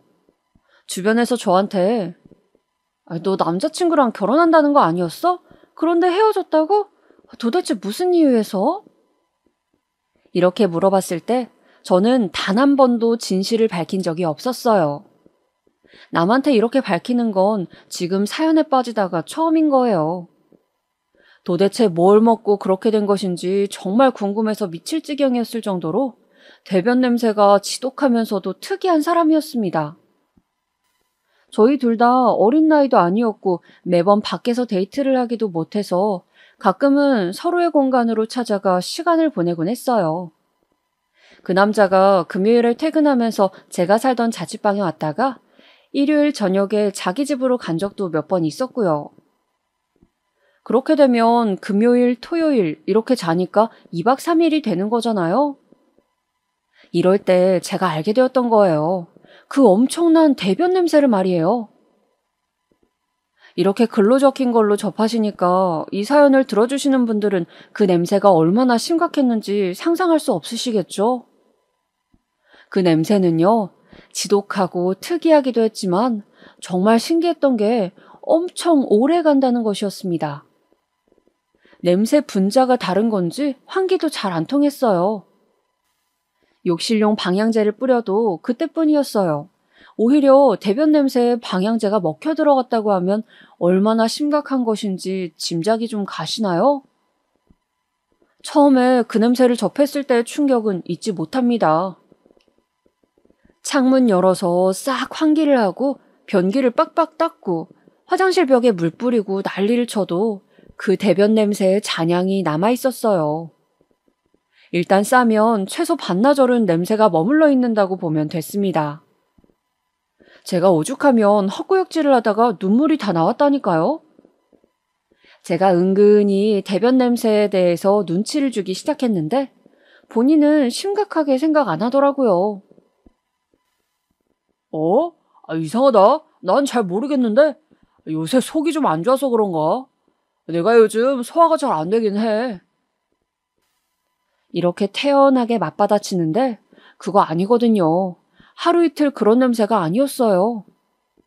그 남자만의 대변 냄새는 가히 독보적이었고 시간이 가도 나아지지 않았어요. 그런데 위에서 밝혔다시피 저희 집이 결코 부유한 편이 아니거든요. 이때는 저도 사회생활 꽤 해서 모아둔 돈도 있었지만 그렇다고 풍족하게 결혼할 수 있는 형편이 되는 건 아니었습니다. 이 남자도 모아둔 돈의 액수가 큰 건 아니었고요. 그래서 결혼을 한다면 소박하고 지극히 현실적인 첫 출발을 해야 하는 상황이었어요. 좋은 말로 아기자기하게 말이죠. 저기 있잖아. 우리 결혼하면 신혼집에는 꼭 화장실 2개 있는 곳으로 가자. 제가 조심스러운 말투로 강력하게 주장한 건 화장실 2개짜리 집이었습니다. 하지만 그 남자는 이상하게 완강했어요. 굳이 사치를 부리지 말재요. 일단 방 2개, 화장실 1개 정도의 무난한 조건에서 집을 봐야 한다는 겁니다. 진짜 너무너무 신경이 쓰이더라고요. 같이 데이트를 하다가도 그 남자가 화장실을 가면 제 머릿속에는 대변 냄새 걱정밖에는 안 남았습니다. 저는 자신이 없었어요. 그 독특하고 신기하기까지 한 대변 냄새를 끌어안고 결혼할 자신이요. 결국 이 문제 때문에 그 남자와는 말다툼을 몇 번 하게 되었고 결혼에 대한 의견을 사이좋게 주고받았던 저희는 끝내 헤어지게 되었습니다. 지극히 현실적이라서 허무하기까지 한 만남이자 이별이었어요. 그런데 제가 사연의 서두에서 가장 먼저 밝힌 바 있었죠? 저희 엄마가 점집에 가셨다가 저에 대한 이야기를 듣고 오신 거예요. 저에게는 5번의 나쁜 인연이 있을 예정이었던 겁니다. 저는 처음에 엄마로부터 그 이야기를 전해 듣게 되었을 때 내심 코웃음을 쳤었어요. 아유, 엄마. 그런 거 듣고 신경 쓰면 살 것도 못 살아요. 아주 만약에 내가 그렇게나 남자복이 없어서 연속으로 개고생을 한다고 해도 그게 어쩌다 보니까 그렇게 된 거지. 그 무당이 했던 말대로 이뤄진 것이다. 이렇게 보긴 어렵다는 거죠. 크게 대수롭지 않게 여겼었고요. 저는 지독한 대변 냄새 때문에 끝내 헤어진 4번째 인연을 뒤로하고 새로운 인연을 만나게 되었답니다. 그 무당의 말대로라면 저는 마지막 나쁜 인연 5번째 인연을 만나게 된 셈이었죠. 그리고 저는 이 남자와 드디어 결혼에 골인을 하였습니다. 여러분도 이제 저의 연애사를 다 보셨으니까 아시겠지만 그 나름의 실패 이유들이 있었잖아요. 제가 결혼한 남자는 그 실패 이유를 전부 가지고 있지 않은 남자였습니다. 저는 꼼꼼하게 이 부분들을 다 체크하면서 물어봤죠. 결혼하면 엄마를 모시고 살 거냐고? 아니, 내가 왜? 미쳤어? 결혼하면 당연히 너랑 둘이서만 살아야지. 왜 우리 엄마를 모시고 살아? 절대 그럴 생각 없어. 뭐? 특별히 식탐 부리는 음식이 있냐고? 글쎄, 잘 없는 것 같은데. 너도 알다시피 나는 한식 좋아하잖아. 그냥 한식이면 다 잘 먹고 밥 종류는 양이 적어. 난 과자가 좋아. 하루에 과자 한 개씩만 먹으면 나는 먹을 거에 욕심 없어. 내가 여동생이랑 거칠게 몸싸움 해본 적 있냐고? 그럴 리가. 네가 직접 봐서 알잖아. 나 걔랑 안 친해. 마지막으로 사이좋게 놀아봤던 게 중학교 1학년 때였나? 그 이후로는 그냥 혈육 그 이상 그 이하도 아니야. 그리고 이 남자한테는 특별한 대변 냄새 문제가 없었습니다. 일단 제가 겪었던 실패 이유를 전부 다 소유하고 있지 않았으므로 괜찮았어요. 무엇보다 이 남자는 경제력이 뒷받침되었습니다. 집안이 원체 부유했다거나 안정적인 직업을 가진 것은 아니었어요. 남성용 액세서리 쇼핑몰을 운영하고 있었거든요. 인터넷으로 옷이나 시계, 신발 쇼핑하는 거 있잖아요. 바로 그런 곳을 운영하고 있었습니다. 그리고 무엇보다 이 남자는 주식으로 인생 역전을 한 케이스였어요. 전문적으로 주식 공부를 해본 적도 없었다고 했고요. 마치 초심자의 행운 같은 게 따랐다고 봐야 했죠. 갑자기 돈이 많아지니까 주변에 이상한 사람들이 많이 붙더라. 내가 순진했던 거지. 돈 많아진 걸 숨기지 않고 티를 내고 다녔으니. 그러다 보니까 진짜 별별 이상한 여자들도 나한테 많이 접근을 해왔던 것 같아. 이 남자를 등쳐먹으려고 콩고물 떨어지는 거 받아먹으려고 한 사람들이 많았대요. 특히나 돈을 목적으로 다가온 여자들이 많았다고 했습니다. 어느 날 그런 관계들에게 회의감이 들더래요. 한동안은 인간관계 다 끊고 혼자 우울하게 지내기도 했다고 했고요. 내가 배운 게 없고 머리가 든 게 없는 놈이라고 나를 우습게 보고들 내 돈만 노리고 달려드는구나. 이런 생각에 사로잡혀 벗어날 수가 없었다고 합니다. 그러다가 진짜로 우울증이 와버린 거예요. 치료받던 도중에 만난 사람이 바로 저였습니다. 우연히 다리가 놓아져서 만났을 뿐인데 이 남자는 저를 만나면서 많은 위로를 받게 되었대요. 저는 당연히 이 남자가 현금 부자라느니 그런 걸 모르고 만났던 것이었습니다. 그냥 사귀면서 편하다는 생각을 했을 뿐이에요. 진지한 관계로까지 발전했다가 파탄난 지난 전적의 놈들을 겪어봤었기 때문에 이 남자에게도 큰 기대가 없어서 그냥 부담 없이 대했어요. 늘 솔직하게 굴었고요. 그런 저의 모습을 보면서 되려 이 남자는 제가 되게 괜찮은 여자라는 생각을 해버렸던 겁니다. 저한테 결혼 얘기를 먼저 꺼내면서 자기 재산도 공개했어요. 솔직하게 말하자면 돈이 꽤 있길래 마음이 동했던 것은 사실입니다. 저도 사람인데 당연하죠. 자기 엄마 모시고 살 생각은 없고 식탐 없고 여동생이랑은 어색한 사이고 대변 냄새 이상하지도 않고 거기다 돈은 꽤 있고 그럼 이 남자랑 결혼을 진짜로 해버릴까? 이번에는 진짜 나의 인연이겠지? 사귀면서 불같이 뜨겁지는 않아도 잔잔하게 좋은 마음이 들었기 때문에 저는 이 남자랑 결혼을 하기로 결심했습니다. 어차피 뜨겁게 타오르다가도 별것 아닌 것 하나로 금방 차갑게 식는 것이 사랑이라는 걸 깨달아버린 후이기도 했고요. 저희 두 사람의 결혼에 유일한 장벽이 있었다면 그것은 바로 이 남자의 모친, 바로 제 시어머니셨습니다. 저를 탐탁해 하지 않아 하셨는데 그 이유가 조금 황당했어요. 제가 아무런 특별한 개성이 없고 너무 평범해서 별로라고 하신 거예요. 그런 괴이한 이유로 저를 흉보셨다가 당신의 아들이 부득불 저와 결혼을 진행하겠다고 하니까 입을 다무시게 되었죠. 제가 이혼 가정에서 난 딸이라서 그게 또 걸린다고 툴툴거리셨는데요. 상견례장에 아빠, 엄마 모두 참석하실 거고 결혼식장에서도 두 분 다 이상 없이 자리하실 거라고 하니까 그게 되겠냐며 못 믿어 하셨습니다. 하지만 상견례장에서 저희 부모님 두 분은 너무나도 멀쩡하게 서로 대화를 잘 하시면서 차분한 모습을 보이셨죠. 시어머니께서는 깜짝 놀라셨고요. 며칠 후에 저한테 따로 이렇게 말씀하셨어요. 아니 미국이야?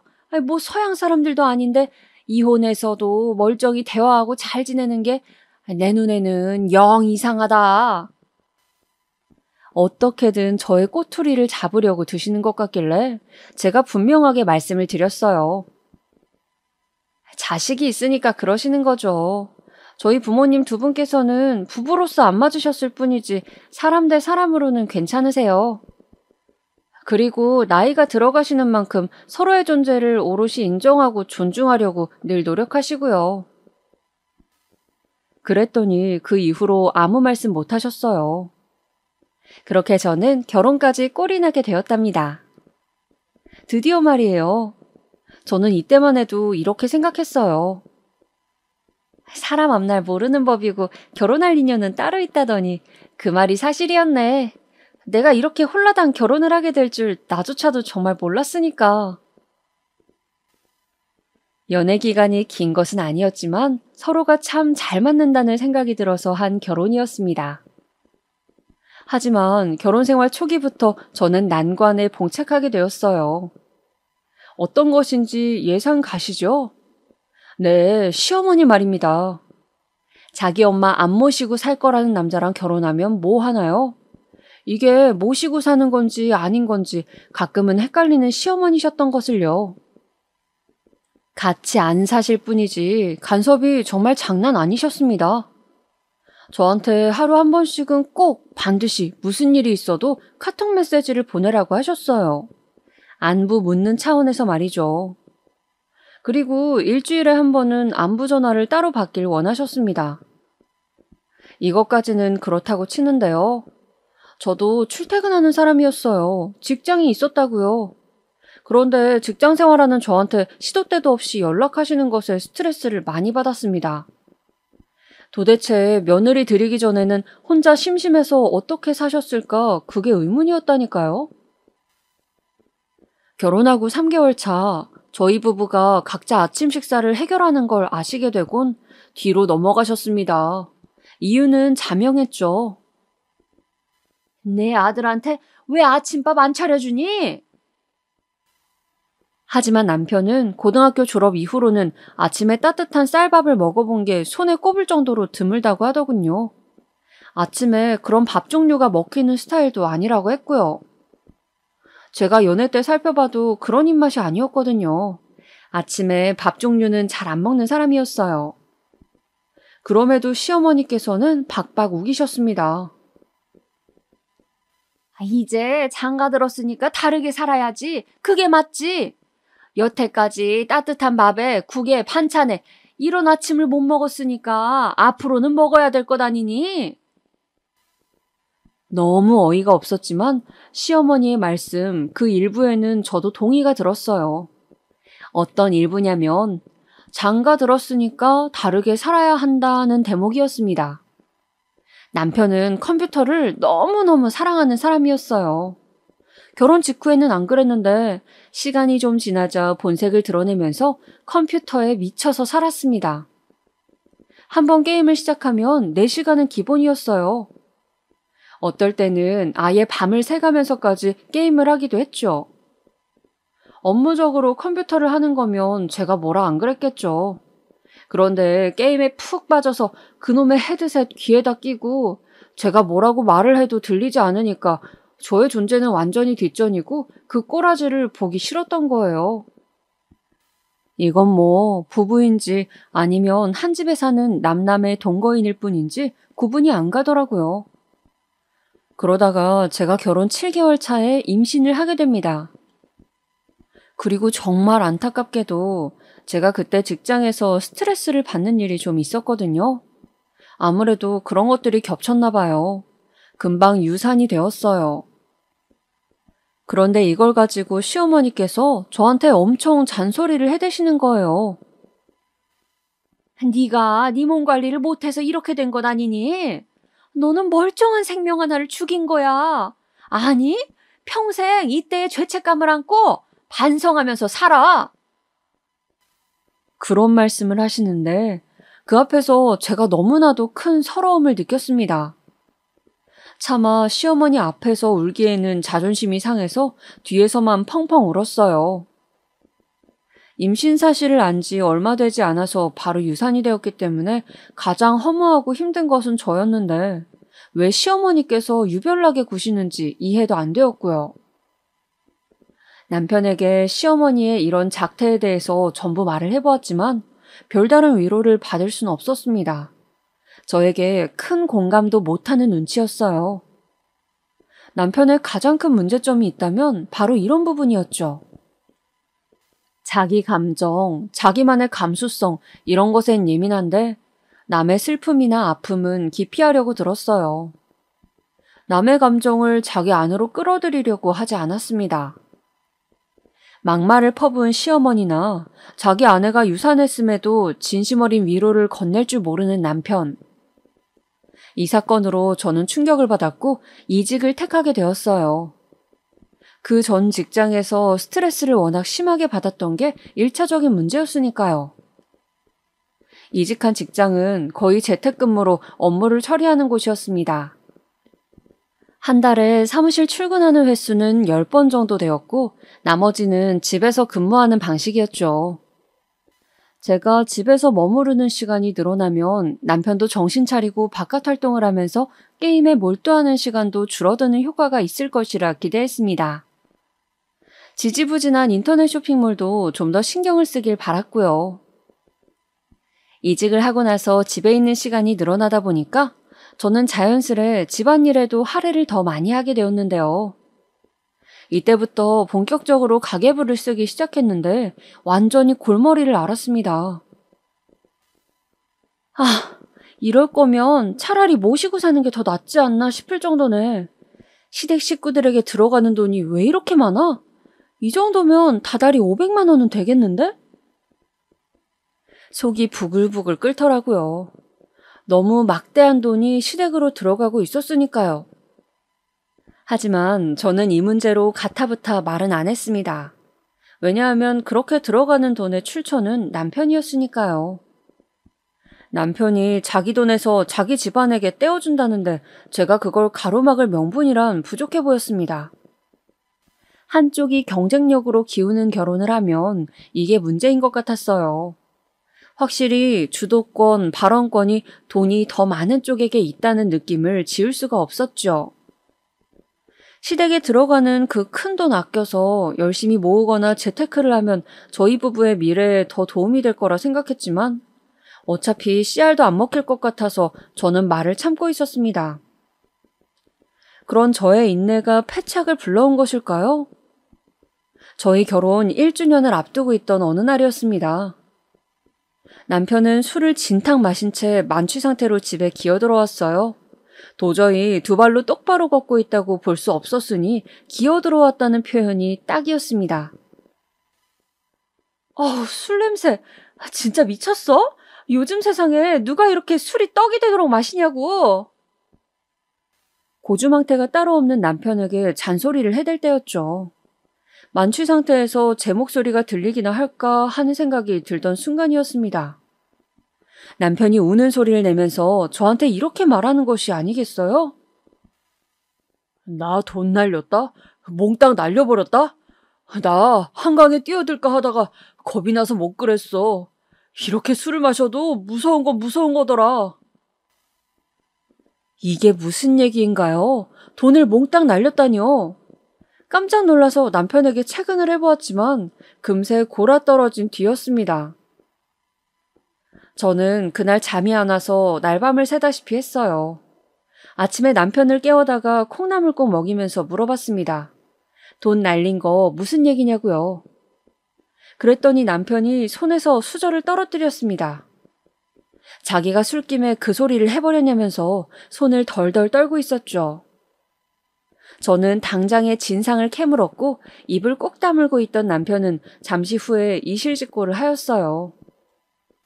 코인 있잖아. 너도 알지? 요즘에 비트코인 그거 안 하는 사람이 어디 있냐? 그래서 나도 시작했지. 끝도 없이 올라가길래 돈방석에 앉겠구나 싶었어. 내가 전에 주식으로 재미를 봤던 적도 있었으니까. 그런데 그게 한순간에 증발하더라. 정신을 차려보니까 돈이 다 날아간 뒤였더라. 남겨진 빚만 1억이 넘어간다는 소리에 저는 정신이 아득해졌습니다. 울며 불며 난리를 쳤지만 이미 벌어진 일은 벌어진 일, 앞으로 정신 차리고 최선을 다해서 살면 된다고 여겼어요. 남편은 인터넷 쇼핑몰을 정리했고 정말 소소한 월급이 나오는 직장에 바로 취업부터 했습니다. 내 아들은 어째 나이가 들수록 더 성실해져가? 출퇴근하는 삶을 살기 위해서 그런 데를 취직까지 하다니. 전말을 모르시는 시어머니께서는 그저 당신의 아들을 입에 침이 마르도록 칭찬해대셨죠. 하지만 그 자랑스러운 아들은 버릇을 못 고쳤어요. 한탕주의에서 벗어나지 못한 남편은 또다시 비트코인에 손을 대고 말았습니다. 그렇게 빚은 2배 이상으로 늘어나게 되었어요. 당장 시댁으로 가는 돈부터 확 줄였고요. 앞으로 어떻게 살아야 하는지 저는 막막함 속에 빠져 있었습니다. 그 시기에 친정엄마랑 통화하다가 제가 울분이 확 터져서 꺼이꺼이 울고 말았어요. 그랬더니 놀란 엄마가 당장에 달려오셨습니다. 딱 봐도 집안이 휑한 분위기인데다가 먹을 것도 얼마 없으니까 엄마가 기겁하셨죠. 저는 엄마의 얼굴을 보자마자 눈물이 또 터져나와서 그간의 모든 일들을 다 고하게 되었습니다. 그걸 혼자 끌어안고 있었어? 이 미련한 거 사. 일단 있어봐봐. 엄마가 우리 딸 맛있는 밥이나 해줄 테니까. 엄마는 얼른 계란이랑 한 판 사오시겠다면서 나가셨는데 저 안 보는 데서 눈물을 훔치시려는 의도인 것을 저는 알 수 있었습니다. 엄마한테 너무 죄송하고 민망하고 진짜 미치겠더라고요.